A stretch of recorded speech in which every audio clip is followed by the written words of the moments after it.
He's a host on MSNBC and one of America's most prominent, outspoken civil rights activists. And now Al Sharpton, along with Comcast and Time Warner Cable, are facing a $20 billion lawsuit over alleged racial discrimination against black-owned media companies.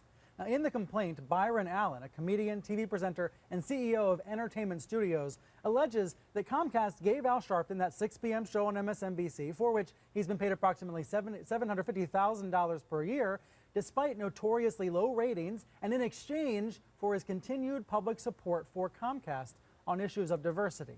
Now, it all sounds kind of convoluted, and I want to get to the bottom of it. So joining me now in Los Angeles is Byron Allen. Thank you for being here this morning.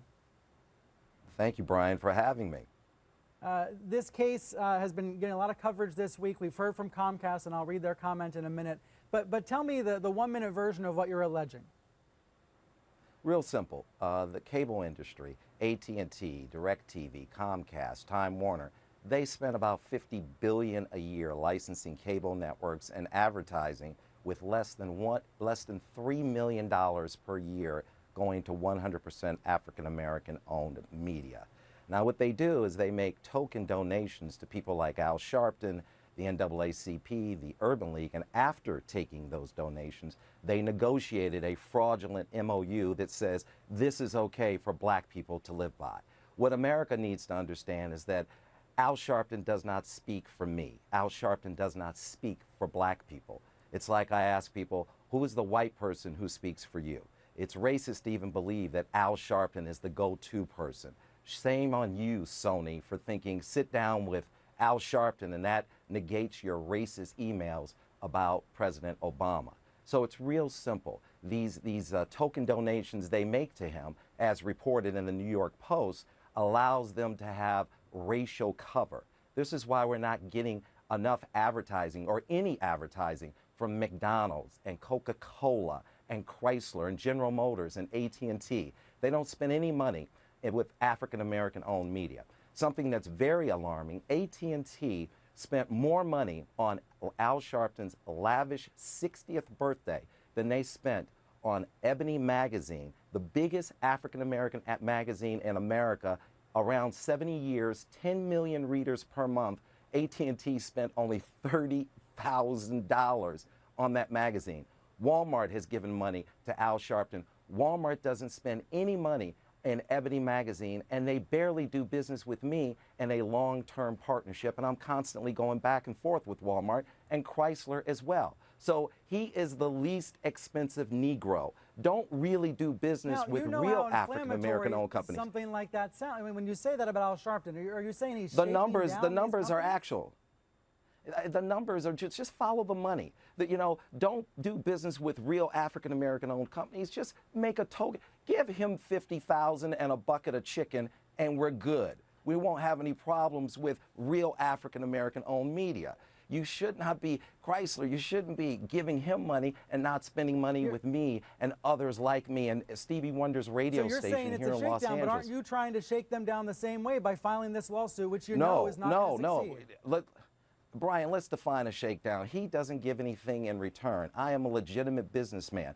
I am one of the largest independent producers of television and media in the world. I have 36 television shows on the air and 7 24-hour HD networks. They're not letting us participate in the $50 billion that they spend on licensing and advertising. There's a very big difference. He's the shakedown. I'm the legitimate entrepreneur. We have to make sure that... We're showing some of your programs right now, but let me read Comcast's response. I think it's really important to hear their side here. They say this complaint represents nothing more than a string of inflammatory, inaccurate, and unsupported allegations. We are proud of our outstanding record supporting and fostering diverse programming. They went on to say we will defend vigorously against the scurrilous allegations in this complaint, and we fully expect that the court will dismiss them. Now, Sharpton has not commented on the record. Do you have a question for him or a thing you'd like him to address about this?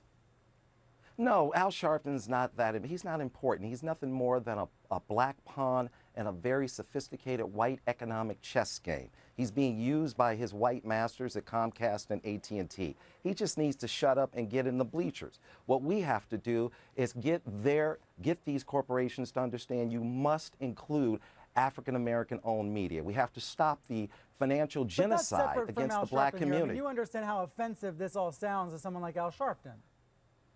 Well, I'm not worried about his feelings. I'm more focused on getting corporate America to understand it's time to do business with us. And President Obama has been bought and paid for. He has taken donations from Comcast.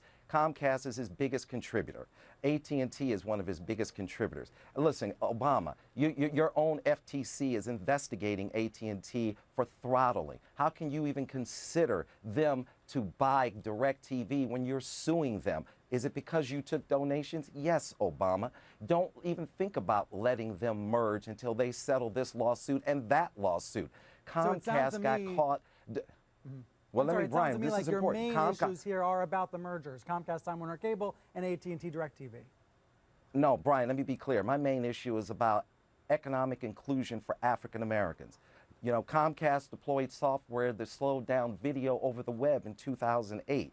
They broke federal laws. That's like me robbing a bank and then after I get out on probation saying I want to be the president of the bank.